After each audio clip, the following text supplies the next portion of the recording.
Welcome, everyone. Glad to have you at Indiana Landmarks Center. I'm Suzanne Stanis, the Vice President of Education for Indiana Landmarks, and I'd like to welcome all of our attendees on Zoom. For those of you that are on Zoom, please enter your questions in the Q&A feature, and we'll take them at the end as we have time. And with the live audience, we'll also leave some time for questions. Well, I will never forget the moment I realized just how much effort goes into making the landscape look like it's always been there. I was fresh out of college when I visited Biltmore for the first time.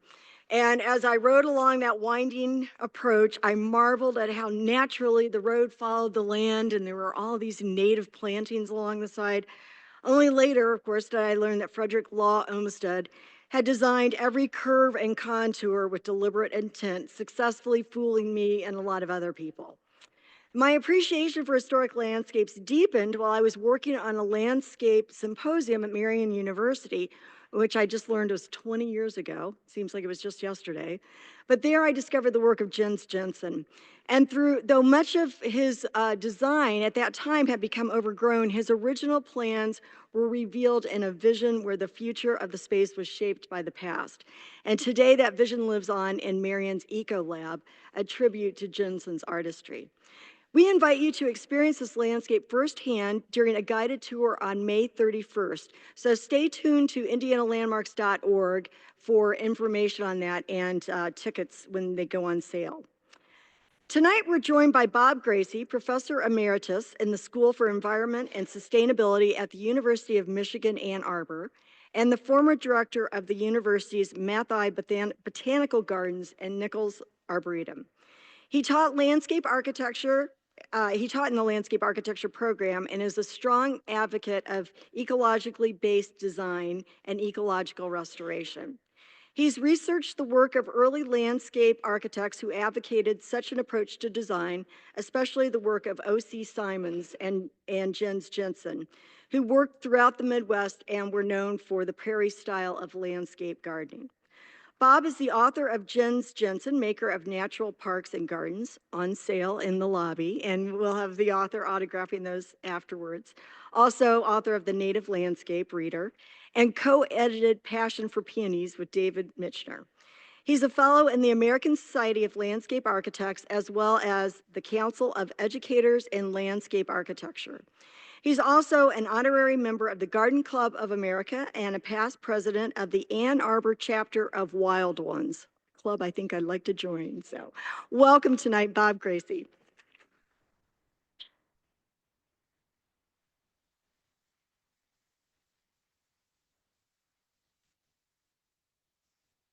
Well, thank you, Suzanne, for that wonderful introduction. And thank you to Indiana Landmarks for inviting me to come give this lecture tonight. It's a real pleasure to be in Indianapolis. I've mentioned to several people I've got family who live in the area, and so it's always great fun to come down here and see what's going on in Indianapolis. Although I have to admit that today driving in, all I saw was construction along the highways, which wasn't as great, but we still got through it okay. So tonight, I'm going to talk about the work of O.C. Simonds and Jens Jensen. And in putting this together, I've tried to particularly focus on some of the projects that both of them did in Indiana. And anyway, I also want to explain some of the characteristics of their work.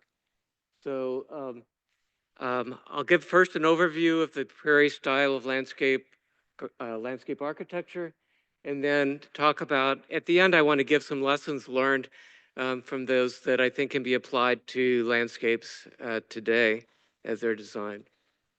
So without further ado, certainly Simonds and Jensen were part of a larger group in the late 1800s and early 20th century that focused on the role of nature and design, planning, and conservation-related issues. And it was quite a diverse set of individuals. My book, The Native Landscape Reader, tries to bring together, as I've been doing this work over the years, I found really a treasure trove of articles by a lot of these different people from the 1830s on to the 1930s and 40s.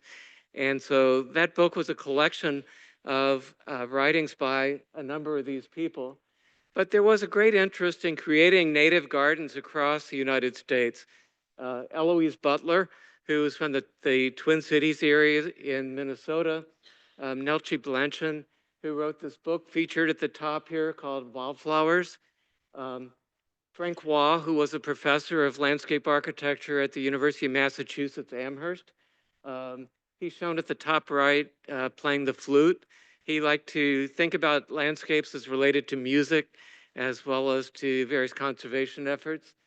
Um, Wilhelm Miller, who was don't have a picture of him here, he was the first extension landscape architect in the country at the University of Illinois. Um, Elsa Raymond and Edith Roberts, the two women on the right-hand side there, who were professors at Vassar College in New York and wrote the book shown there called American Plants for American Gardens back in the 1920s. Then Genevieve Gillette at the left edge there, who was a protege of Jens Jensen and became a strong conservation advocate in the state of Michigan. Alfred Caldwell in the middle bottom here, and that's his design for the lily pool in Lincoln Park in Chicago. And then May Watts on the far right, who was a naturalist and writer. Her book called the suddenly the name escapes me, but it was a very influential book in my own life in terms of encouraging me to go into landscape architecture. But she was a naturalist, wrote columns for the Chicago Tribune for many years, and a naturalist at the Morton Arboretum in Chicago. So why do we remember the work of O.C. Simonds and Jens Jensen? They were certainly strong advocates of a regionally based approach to design, and it dovetailed with a lot of conservation efforts in the late 1800s and early 20th century. Their work has inspired a lot of designers over the years and continues to inspire designers today. And they were real pioneers in advocating for the use of the native flora at a time when other people thought that the Midwest was really devoid a lot of interesting landforms or plant features. People always were lamenting that they couldn't grow rhododendrons quite as well here in the Midwest. And Simonds and Jensen certainly reintroduced people to the palette of native plants and how they could be used in our gardens. In about 1915, 1916, Wilhelm Miller began writing about what he called the Prairie Style that was somewhat of a response to the so-called Prairie School of Architecture at the time, and suggesting that there was a unique school or unique style of landscape architecture being developed at the same time. And he noted basically three designers. O.C. Simonds showed there in the middle, Jens Jensen shown on the right, and then Walter Burley Griffin shown in the bottom, who was both an architect and a landscape architect. And the publication called The Prairie Spirit and Landscape Gardening was one of the publications that Wilhelm Miller developed as the extension landscape architect at the University of Illinois. And the idea was this style had focus on native plants. It related to the more horizontal forms of architecture that were being used in Prairie School of Architecture at the time. And this was one of very few sort of regional styles of garden design that tended to grow across the United States. They are very much inspired by the natural landscapes of the Midwest region, some around the Great Lakes, and some more inland, and then were expressed in those designs. So at the bottom right, for instance, is again Alfred Caldwell's design for the lily pool in Lincoln Park in Chicago. This is a quote from Jens Jensen in one of his writings about his early impressions of the prairie landscape. And whereas a lot of people were at the time thinking the prairie landscape was rather boring, he instead sort of likened it to a forest cathedral, that it had its own beauty and characteristics, had its own set of plants, The interaction of sky and landscape was a critical piece of this design. And then some of the unique plants like the prairie crabapple, the hawthorn, and so forth, all of which became emblematic in many of his designs. I want to start with going through some background on O.C. Simonds, and then I'll move into background in Jensen, and then I'll talk about their style as it became expressed in many of their landscape designs. So O.C. Simonds grew up in Grand Rapids, Michigan, studied at the University of Michigan. He was trained initially as a civil engineer, and after graduation, he began surveying, worked for the U.S. Geological Survey, surveying the lands in West Michigan that had recently been cut over to rebuild the city of Chicago after the Chicago fires in the early 1870s. His first job then after that work for the USGS was to work for William LeBaron Jenney, is sometimes best known as the father of the skyscraper. But Jenney also did a lot of park design, particularly in the West Parks in Chicago that would later be designed by Jens Jensen. But at the time, Simonds went to work for him in the late 1800s or in the 1880s. He had a contract to redesign Graceland Cemetery in Chicago, which is one of the large cemeteries in the city of Chicago. Simonds got assigned initially under Jenney's office to do work at on the cemetery, but he decided in the process of doing that, he actually liked the landscape gardening more than architecture, and eventually became superintendent of Graceland Cemetery, where he experimented a lot with taking the common plants of the countryside around Chicago and giving them what he called a place of honor in that particular cemetery. And so a lot of you probably know that cemeteries in the 1800s were often places of recreation in addition to places where people got buried. And so Graceland became one of the most celebrated cemeteries in Chicago, partly because many of the Chicago notables got buried there, but also because of O.C. Simonds' work in the landscape. He developed his own private practice that included many residential designs throughout the Midwest, including these homes, Julia Larned in Hubbard Woods, and a series of houses in Winnetka, Illinois, that were almost like an early condominium development where they shared the property in general. There weren't distinct boundaries between one property and the next, and views and open spaces were a way of organizing the landscape. In the landscape on the upper right, which is the home for Julia Larned, you'll see that there's a series, the landscape is organized as a series of outdoor room-like spaces. And there are the arrows on here, which I'm sure you can't read, highlight views at sunset to see certain plants. There was a real emphasis on what the views were like from the windows of the house or the porches of the house. And the entire front of the property was planted up with shrubs and trees to give the house a sense of privacy. Not like your typical suburban lot where people keep the lawn open, where a view from the street is so critical in later suburban development. This property in Dixon, Illinois, for the Howell family is a good example of some of these outdoor rooms and spaces. This one was described as they didn't use the term sustainability at the time, but it was considered a low maintenance garden in that there was no extensive lawn in this property. It simply had mowed pathways between these outdoor rooms. It included a small wetland pool and really tried to respect the flora found along the banks of the Rock River on which this property fronted. On his own property, Simon's own property on Montrose Avenue in Chicago, he again planted up the street, and the people walking along the street or driving along the street only got glimpses of the house, but it was meant to protect the privacy of he and his family from within the house.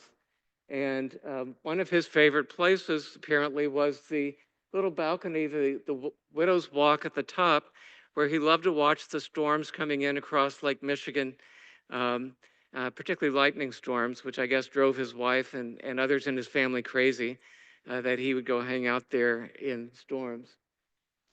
Simonds was also doing park systems across the Midwest. Did park system for Quincy, Illinois, for instance, was a whole series of parks. Um, those parks included, as you would walk and drive through those parks, at least when I walked through them some years ago, I was taken by the qualities of sunlight, the shadows, and you constantly were moving from darkness, from shady areas to sunlit meadows, and views were constantly used as a way of orchestrating and organizing spaces in the parks. And so much like Kessler's design here for Indianapolis, these were all very interconnected as a system of greenways as part of what was known as the Parks and Boulevard themes back in the late 1800s and early 20th century. Um, some of his work took on sort of unique characteristics. He worked on many college campuses. At the Michigan State campus, he took this plan is in black and white, but originally his line on the campus was drawn in red. And he said that no building should ever be built in the central part of campus, that alumni would always remember the open spaces there, and they probably wouldn't remember individual buildings. And this became a hallmark of Michigan State's campus, this sort of open central spot of campus.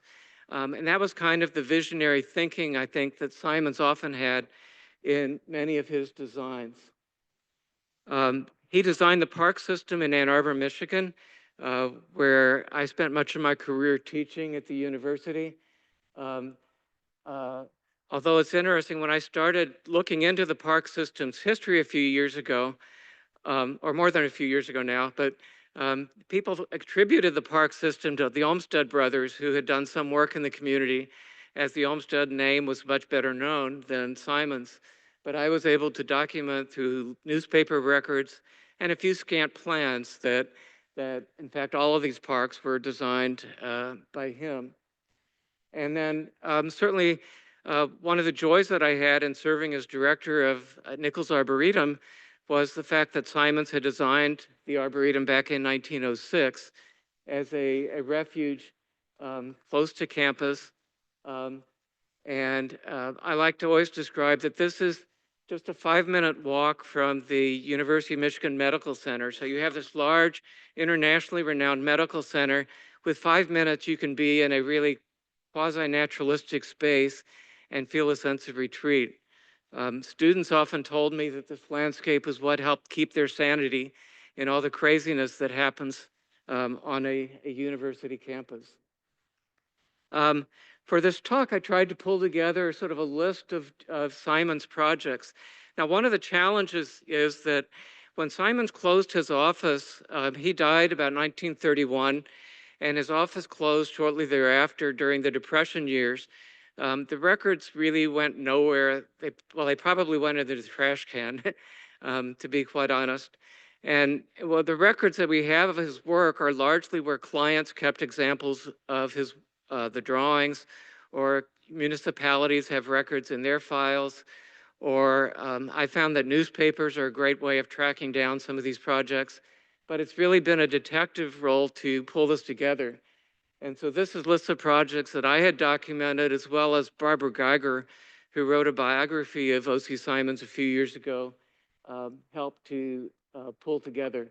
And you'll notice two places here in Indianapolis, one for Washington Cemetery and a residence for Thomas Cackley, which I say that I know nothing about, but if some of you in the audience or anybody would have records of that, I'm sure Indiana Landmarks would love to know more about his record. I understand that he did some significant work up near Terre Haute, Indiana, or Terre Haute, I think is pronunciation. But clearly there's a lot more to be documented across the Midwest. Moving then to Jens Jensen.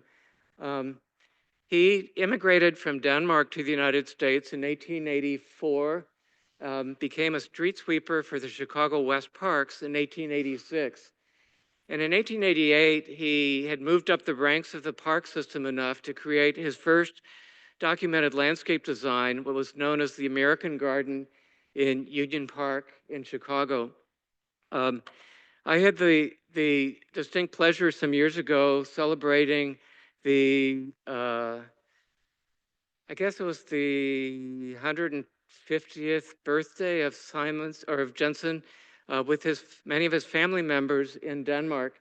And I was struck by walking through Jensen's home landscape in Denmark was the site of a German invasion of Denmark in 1864, and it's been preserved as a national battlefield site in Denmark. So having read about Jensen's learning plants from walking the hedgerows in his family farm, it was great fun for me to be able to walk through these same fence rows and to see plants that he found American equivalents for that he used in his gardens here in the Midwest. Certainly hawthorn, wild roses, and so forth. And the other thing is that I was there in the month of September, and there were constantly these storms that would blow off the North Sea. You'd get really unique qualities of light in terms of dark clouds coming over and then brilliant sunlight afterwards and frequent rainbows in the sky afterwards. And so it's not surprising at all that one of the characteristics of his design work was this relationship between sky and landscape in many of his designs and his desire to see people experience sunrise and sunsets in many of his gardens. I mentioned earlier that his first documented landscape design was the American Garden in Union Park.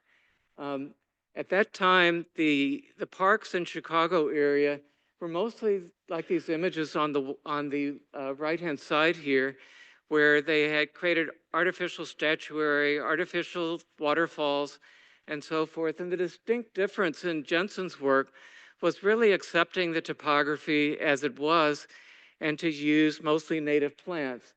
The American Garden is shown on the left-hand side of the screen here, and he described it as bringing in plants from the countryside that many recent people who'd moved to Chicago would welcome these plants, and it became very popular within the West Park system.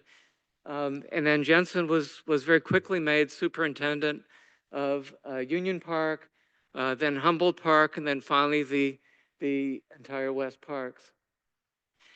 Jensen had a number of influences in the Chicago area. One of the greatest was Henry Coles from the University of Chicago, who was studying the dunes along the Lake Michigan shoreline in both Michigan, Indiana, and the Illinois region. And is sometimes known as the father of ecology for looking at the relationship of plants and their ecological patterns in the landscape. He also would, with his wife and family, go out to explore the landscapes around Chicago and northwestern Indiana, taking the trains as far as they could go and then hike around the countryside. And by 1899, he was appointed to the Special Park Commission. And I should note here that O.C. Simonds was also serving on the Special Park Commission, looking at the future of parks around the Chicago metropolitan area. Jensen was fired from the Park District in 1900 for refusing to participate in some of the graft that was happening in the Chicago parks at that time. But in 1905, there was a new Parks Board elected or appointed, and he was rehired as the general landscape architect for the West Park system. And he began remaking the West Parks, including Humboldt Park, which he saw as a great park for the immigrant populations that were then settling in the west parts of the city. At Humboldt Park is one of the places where he experimented with what he called the Prairie River.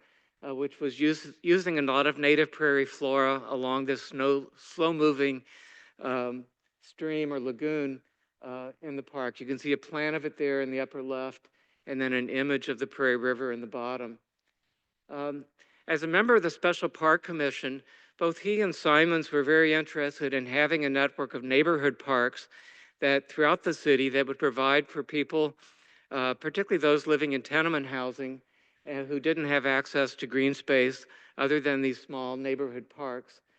And initially the parks were designed with gymnastic equipment, as shown in the upper left-hand corner here, but gradually they became much more naturalistic to the extent where these later designs, particularly at the Lloyd School Center, which never got built, but is shown here, there was no climbing equipment. It was simply wilder outdoor spaces for children to use their imagination and to devise their own games in terms of playing in outdoor spaces.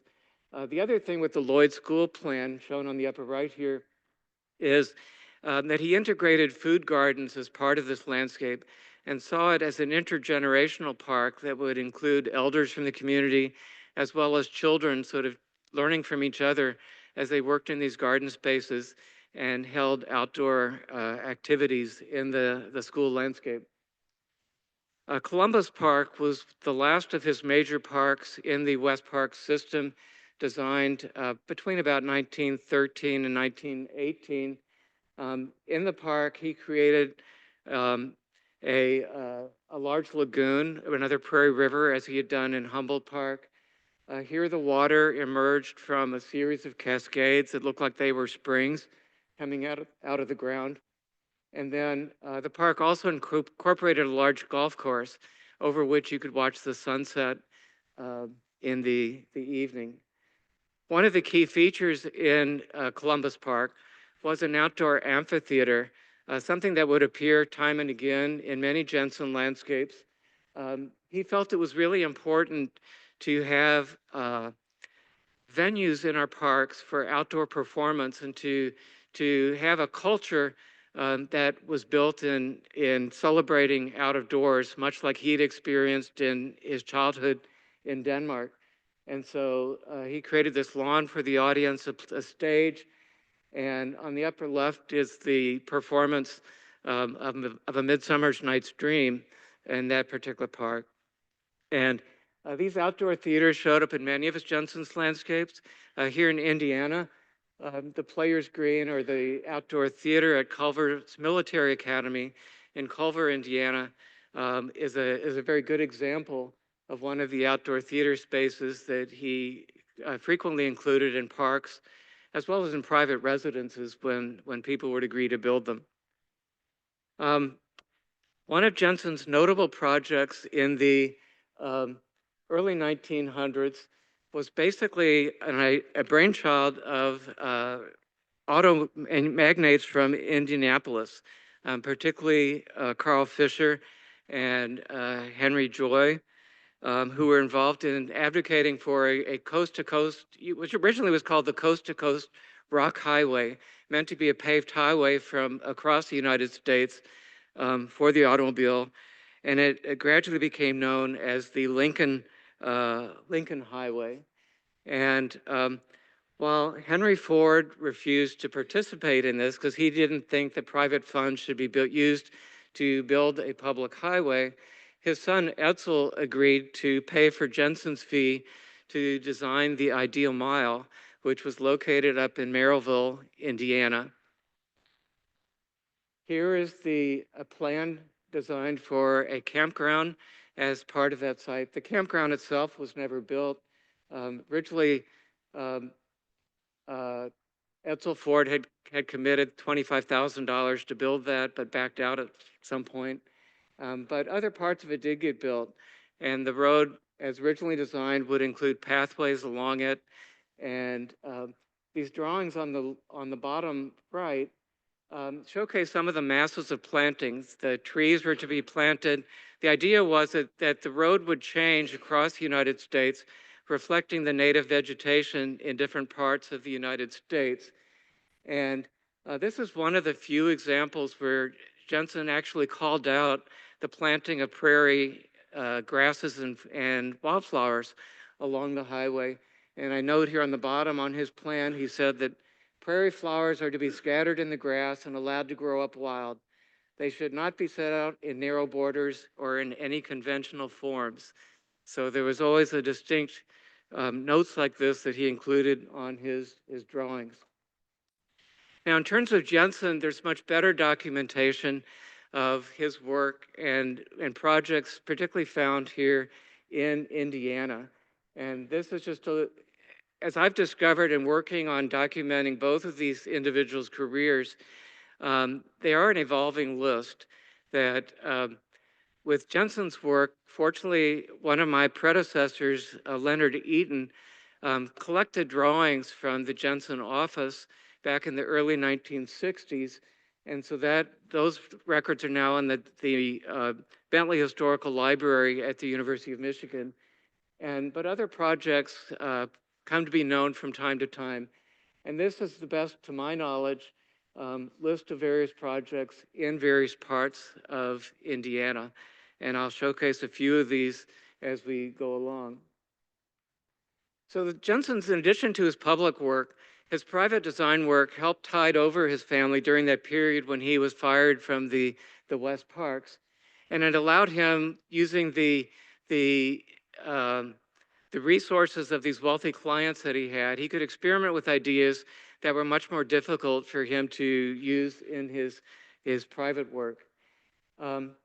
And many of these farm or these residential designs, even some of the smallest ones, were really like small working farms, included both food for growing cut flowers, for raising vegetables, as well as for the other ornamental parts of the landscape.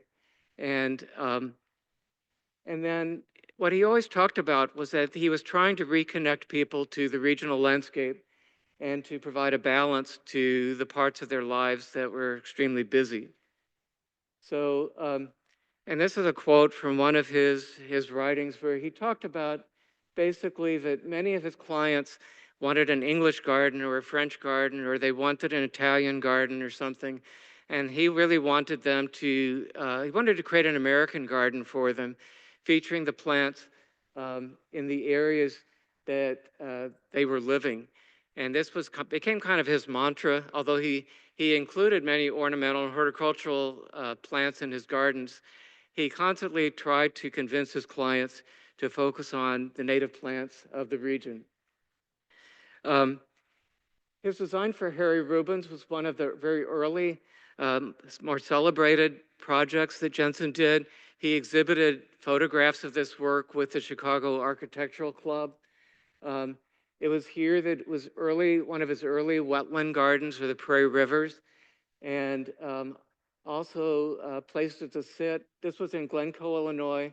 I'm sorry this plan in the bottom right is so pixelated, but it shows kind of this pool area with a half circle seating area. His landscape for the Barker Mansion up in Michigan City, Indiana, has been recently restored. And although it's a very small landscape, it creates a real place of respite. Around this was the Barker Company's factories for producing rail cars. And so this had to be, at the time, a real point of respite with the company just beyond the fence walls, or beyond the walls of this landscape. Then here's an image of his James Allison estate, now Marian University campus.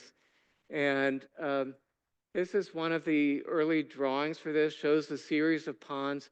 What doesn't show well on this drawing is that the large bluff that exists like right at the back of the formal gardens here, so that these gardens are much lower and now serve as the place known as Ecolab for Marian University students. And it's been fun for me over the years to watch some of the restoration of the landscape here, both the gardens, and I have to admit that my slides are dated from early parts of the restoration efforts that I need to get back and to see exactly what these look like today as well. But it's been fun to see how this landscape has readapted and is used actively by students at Marian University today.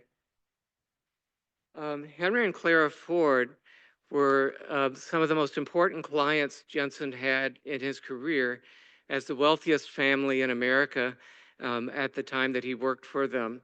And it's a little bit interesting, the story behind that, that initially when Henry Ford approached Jensen to see if he would be willing to design their landscape, Jensen said no, because Henry had this reputation of being a very stubborn, hard to live with individual. And Jensen pointed to,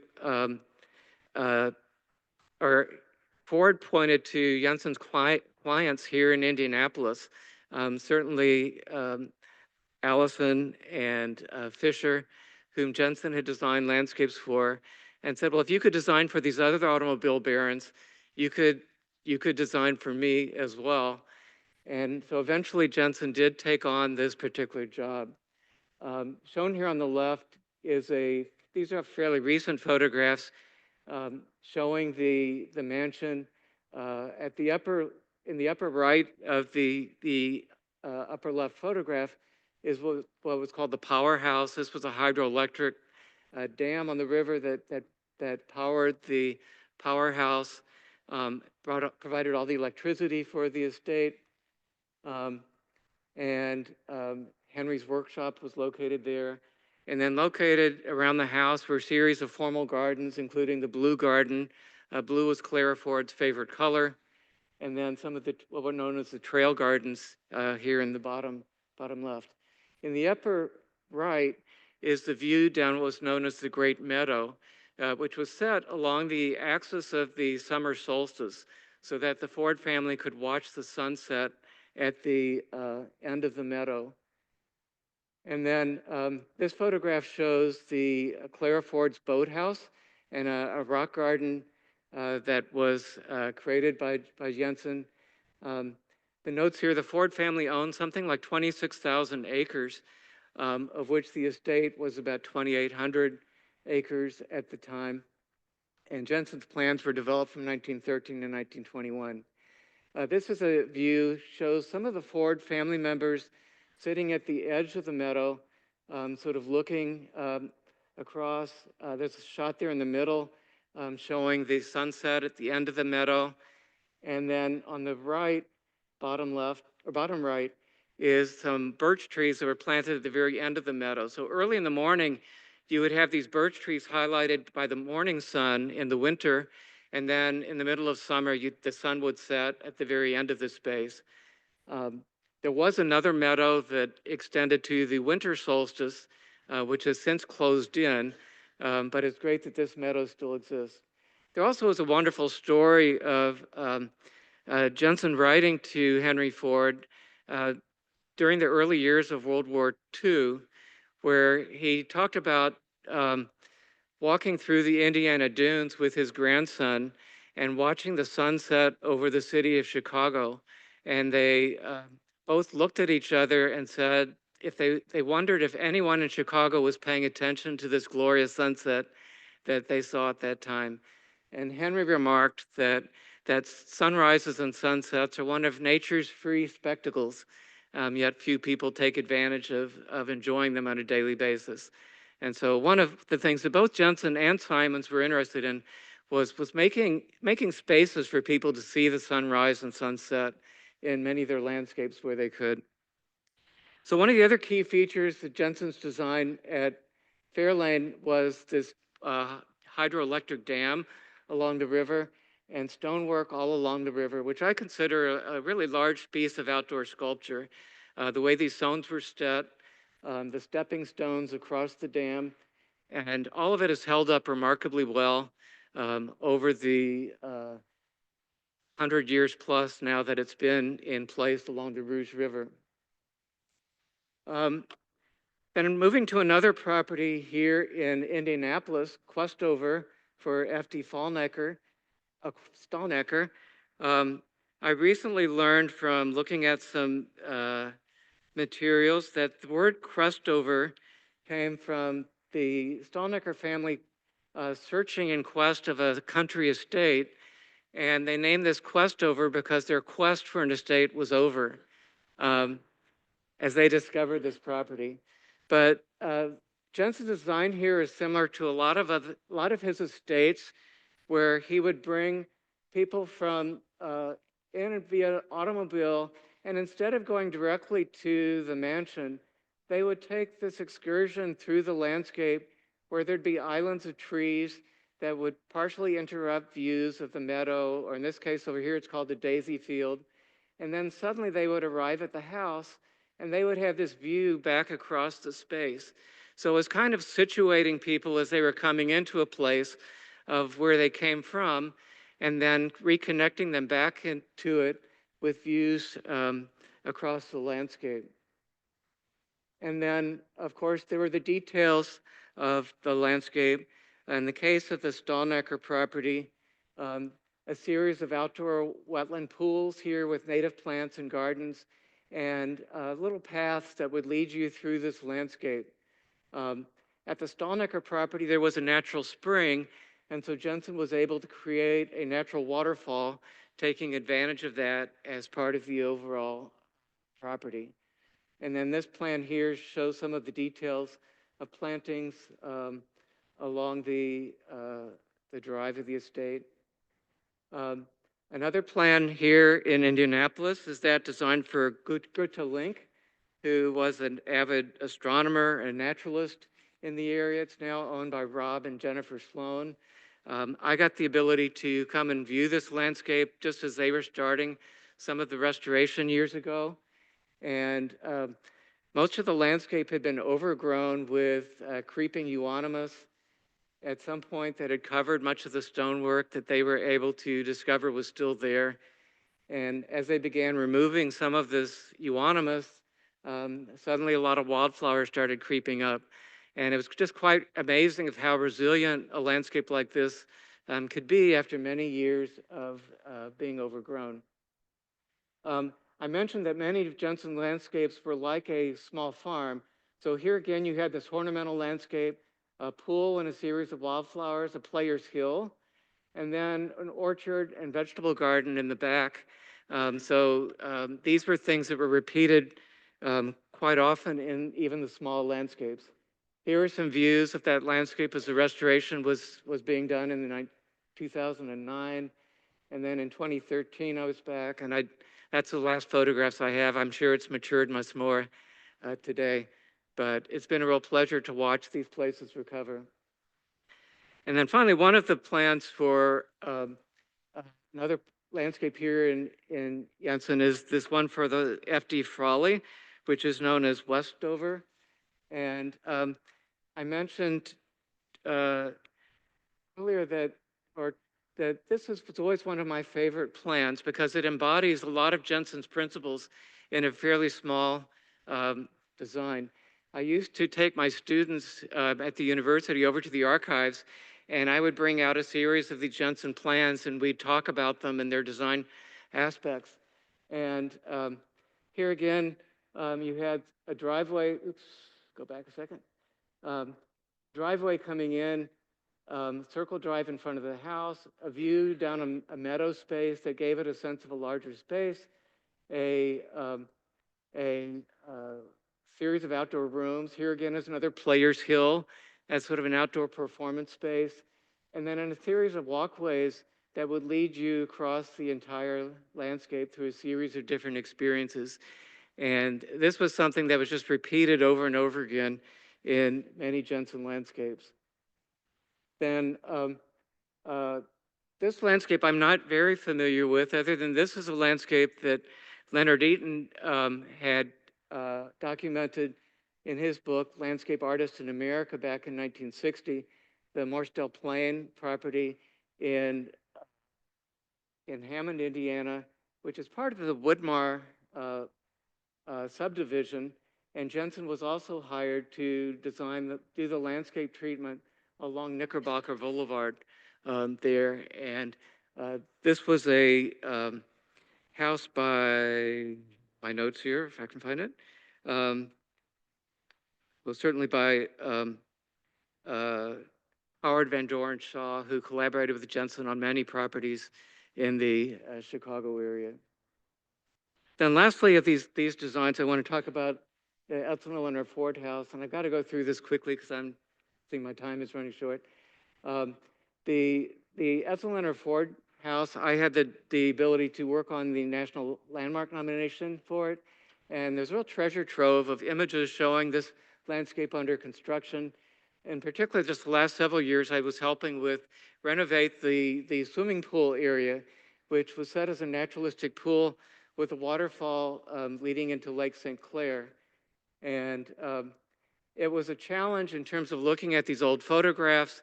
Jensen didn't include a whole lot of detail of what plants were used. So again, playing a detective, trying to look at what these plants look like on the plans, my knowledge of what plants are used in other landscapes, and then replanting this, resetting the stonework. And this is as it first went in, and it should mature to be a beautiful place again in the setting of the landscape. Then Lincoln Memorial Garden was one of Jensen's last major landscape designs. This is in Springfield, Illinois, on the banks of the Springfield Reservoir. The idea was to create a living memorial to Abraham Lincoln. Many of the plants Jensen wanted to use were not available in nursery trade, so children across the Midwest collected acorns, and the Garden Club of Illinois, as well as the National Garden Clubs, collected plants, would rescue them from sites that were being developed, ship them by rail car to Springfield, and Garden Club members would then plant them out in that landscape. And it's still quite a beautiful landscape today, has been very well kept and managed over the years. Then the last example, I keep saying the last one, is the clearing in Ellison Bay, Wisconsin, where I've had the privilege of teaching at Jensen's folk school there, which he called the clearing. And these are just some images of this place, which if any of you are ever looking for a great summer retreat, it's a place to go. It's based on a folk school model that Jensen had experienced in Denmark, with classes in various arts and crafts, and the ability to be immersed in that landscape for a week. So I'm going to move quickly through some of the themes in Jensen and Simonds' landscapes. Certainly was the observation of the native landscape, connecting a landscape to the natural garden heritage. He frequently relied on naturalists and scientists in terms of their information. And then certainly incorporation of change and succession as part of design, and then bridging their own landscape designs to broader conservation efforts. In both Simonds and Jensen's work, they did extensive study of landscapes of their region that inspired their work, and often gave them insights into the contrast between more geometric gardens and these irregularly spaced gardens. On the left here are some of Jensen's plantings in his parks in Chicago, where he insisted on irregular spacing of trees. Some diagrams from Simonds' book, Landscape Gardening, on the right, where he showcased how, if you observed in nature, how plants were arranged versus how humans tend to arrange plants in rows. As I mentioned earlier, that both of them really focused on this idea of outdoor rooms and urged people to look at landscapes in the snow, for instance, as a way of seeing how massing of trees and shrubs might surround open spaces. There was a great emphasis on wildlife in all of their designs, oftentimes including bird pools or mass plantings for food plants for various wildlife species. This idea of spaces for outdoor celebrations was very important in both of their designs. On the upper left here is the Henry Ford, his Players Green at Fairlane. The bottom left is one of the Players Greens. It's not really identified as to what residential landscape that came from.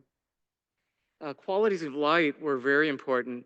Jensen was on the board of the Chicago Art Institute, and one of his favorite artists was George Inness, who frequently featured sort of a clearing in the woods as part of his landscape paintings. And Jensen tried to create these places in his own designs. I've talked a bit about these pathways to sunrise and sunset and attention to changing patterns of sunlight over the course of the day. And then probably the best example of Jensen's work in terms of planning for change is Lincoln Memorial Garden, where these children planted acorns as part of the overall design. And then was this broader theme of conservation efforts.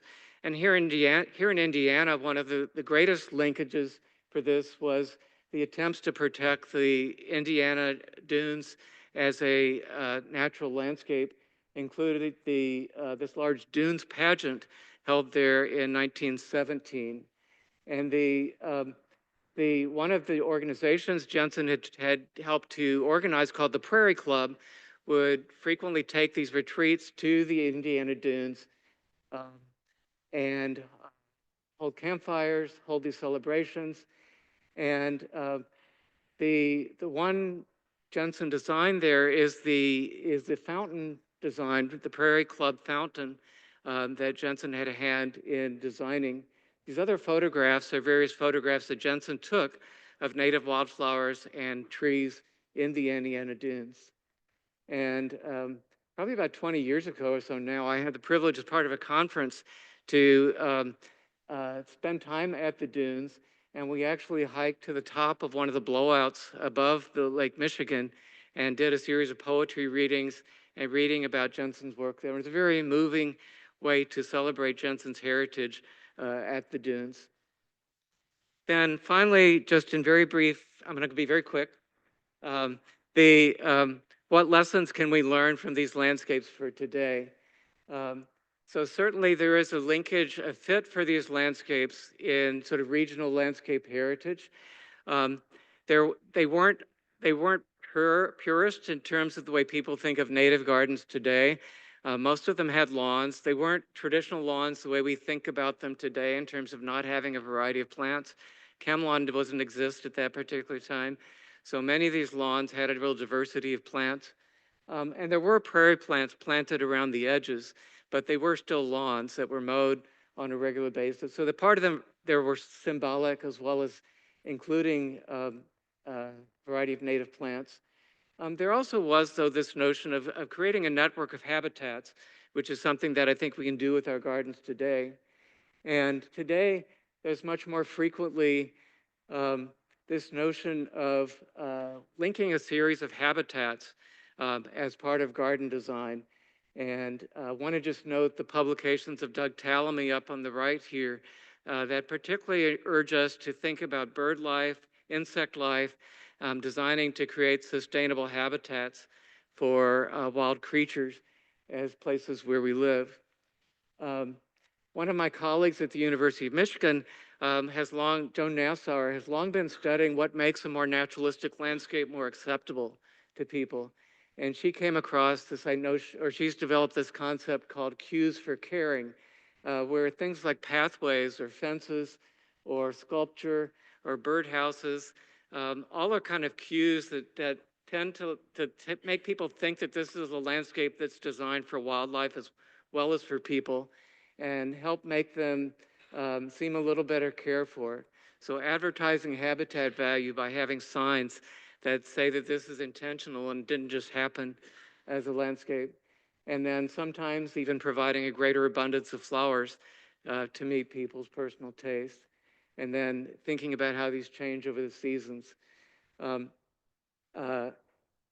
gardens, I know this center publication is one from along the coastal programs up in northern Indiana.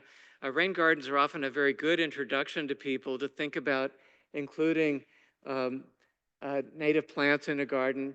On the upper right are some rain gardens that were installed as part of a road reconstruction project in the city of Ann Arbor, where the city agreed to collect the water off the roads and filter it through beds of native plants along the parkways of that street, thereby reducing the cost of stormwater infrastructure in the city by keeping that water at the surface. And then on the bottom right is a small rain garden in someone's private yard. At my own house, my wife Susan's mine house in Ann Arbor, I had an experimental green roof on our garage that gave me a chance to experiment with a variety of native plants. And during most of the summer, I got a very little runoff from this roof. But it was great fun for me. This was right outside of our bedroom window to wake up and see native wildflowers blooming as opposed to more standard black roof. Here are just some examples with my role with the wild ones in Ann Arbor, touring native gardens and private gardens. Here's more of a suburban setting with native plants. And then our own yard in Ann Arbor. And again, I incorporated a vegetable garden as part of that landscape as well. And I just want to credit people who shared photographs with me and archives as part of this presentation. And I'll end here and open it up for questions. So thank you for your attention.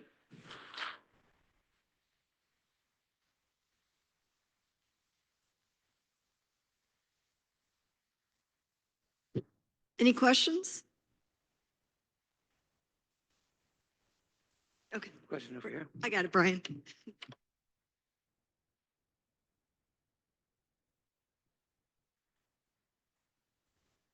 Was there any formal training for landscape architects at that time? Was there any formal training for landscape architects at the time that Jensen and so on were actually doing it? The question was whether there was any training for landscape architects at that time. The answer is a little bit of yes and a little bit of no. So the first official program in landscape architecture in the United States was at Harvard University, which was founded in 1899.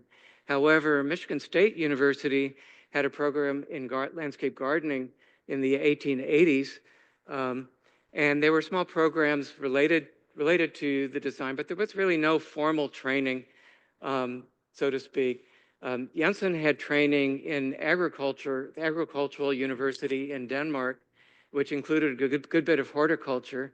And then he worked for one of the large nurseries in the Chicago area before his training. But he credits, he spent time in the German army, but since he lived in occupied Denmark, he was required to serve in the German military for a couple of years, and he explored parks in Berlin, excuse me, and several other cities. And so that influenced him. In terms of O.C. Simonds, he studied civil engineering, which is, I think, closely related in terms of landforms. He had learned a lot by plants, by just on his family's farm in Grand Rapids. And then he had the good fortune of studying under William LeBaron Jenney at the University of Michigan, who was doing both architecture and park planning and design.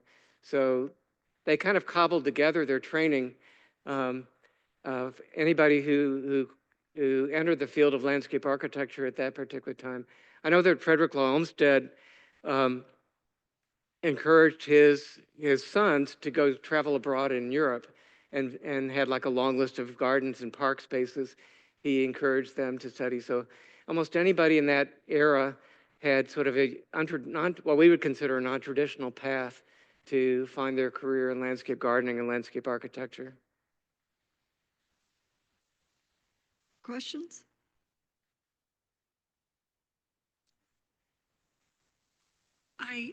Can you talk a little bit about the council rings that Jensen, it seems like that's a theme. Is that part of the outdoor room, or what prompted that? Or was that something other people did, or?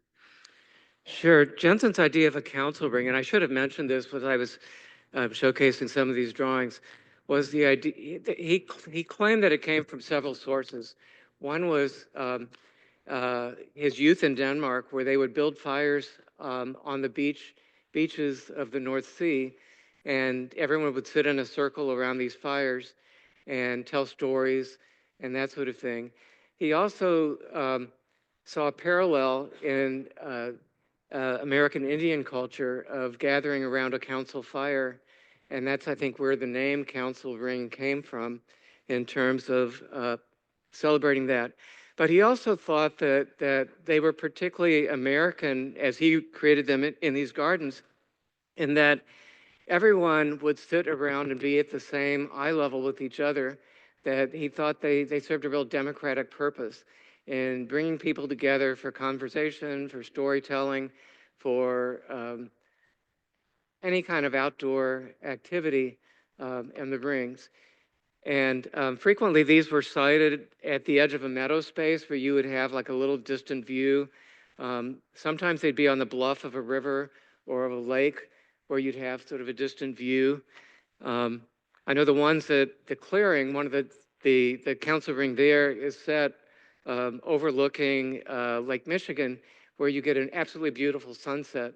And so encouraging people to sit there and watch that. But these were kind of together with his players' greens as a way of trying to build cultural traditions outside as part of our landscape heritage. Got a question on Zoom. Did Jensen ever work with Frank Lloyd Wright? I'm not aware of any collaborations between O.C. Simonds and Frank Lloyd Wright, although he collaborated with a number of the other prairie architects like Dwight Perkins and so forth. Jensen had a number of collaborations with Frank Lloyd Wright. Amongst the most notable ones are the Coonley Estate in Riverside and the Coonley Kindergarten, a number of others. Jensen had a studio space in Steinway Hall where, although his time there did not overlap with Frank Lloyd Wright, but they were highly respectful of each other, thought of each other as kind of equivalents. But there was a tension there too, that one of their last projects together was up in Marquette, Michigan, where Jensen designed, or Frank Lloyd Wright designed a cottage, and Jensen designed the landscape around it. And Wright always termed it a cottage with trees. Jensen called it trees with a cottage. And the owner tended to use Jensen's title more, which created a real danger there. But typically Jensen would go, one of his sons moved out to Los Angeles, and he would take a train trip out there every year, or I think about every year during the 1920s, to visit his son. And they would frequently stop in Arizona and Scottsdale to give lectures to the students at Taliesin. The breaking point, well, there's a couple of other interesting periods. So right after Frank Lloyd Wright had eloped with one of his clients to Europe, and he came back to the U.S., and many of the elite patrons around Chicago refused to hire him. And so he turned to Jensen and asked him if Jensen's connections within the wealthy community around Chicago could bring him some commissions. And I think Jensen apparently tried, but a lot of people just wanted nothing to do with Wright in that particular period. Somewhat later, though, the breaking point was when Frank Lloyd Wright, and I'm not sure if he initiated this or someone else initiated an effort to have him be named as the national architect. And Wright asked Jensen if he would write a letter of recommendation for him to become the national architect. And Jensen's response was that there was no need of a national architect because landscape architecture was, or landscape gardening probably, was the mother art anyway. And so that apparently was a real falling off. But I'm told by various folks that when Jensen retired to the clearing in Door County, Wisconsin, that he would periodically stand towards the west where Taliesin at Spring Green is located, shake his fist, and he would say, he knows I'm every bit as much of an artist as he is. So there was this kind of love-hate relationship between those two individuals.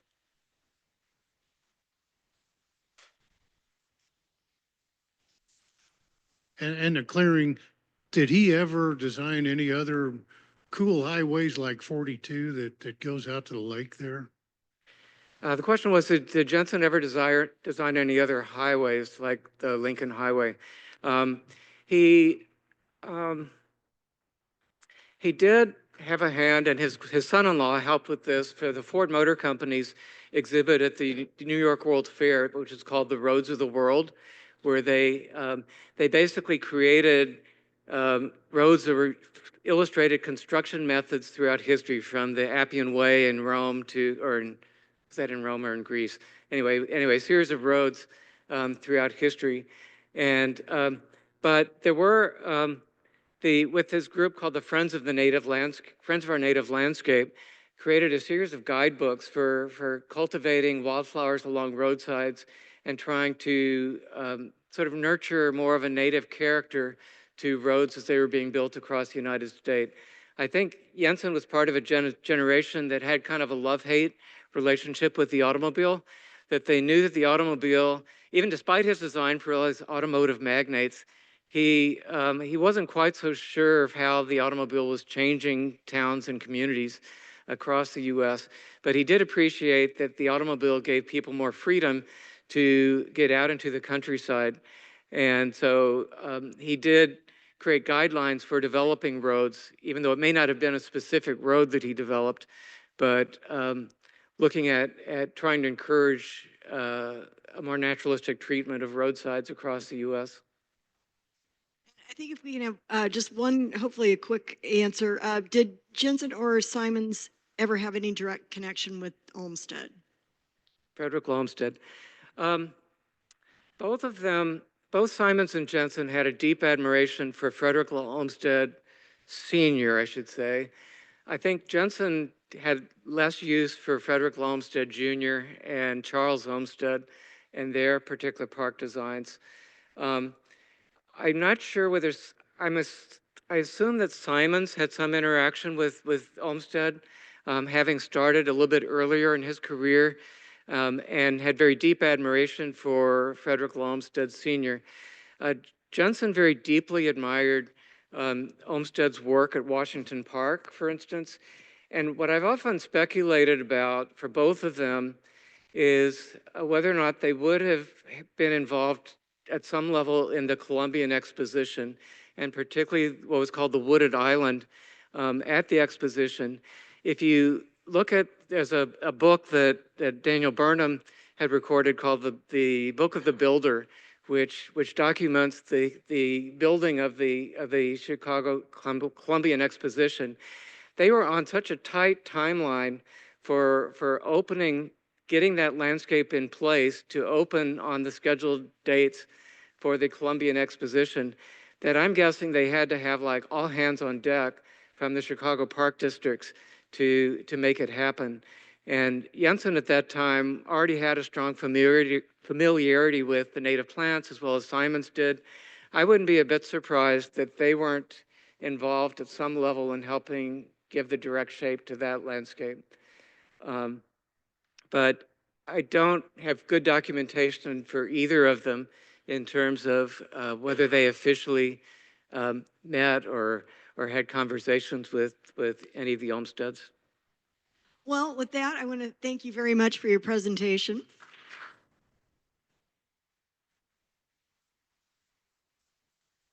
Thank you. And thank you very much to our members who help support programs like this, and be sure to check our website and see what's coming up. And if you're interested in helping us save meaningful places like historic landscapes, we'd love to have you join our organization. And Bob will be in the lobby signing the book, so he'll be able to answer more questions there too. Thank you very much.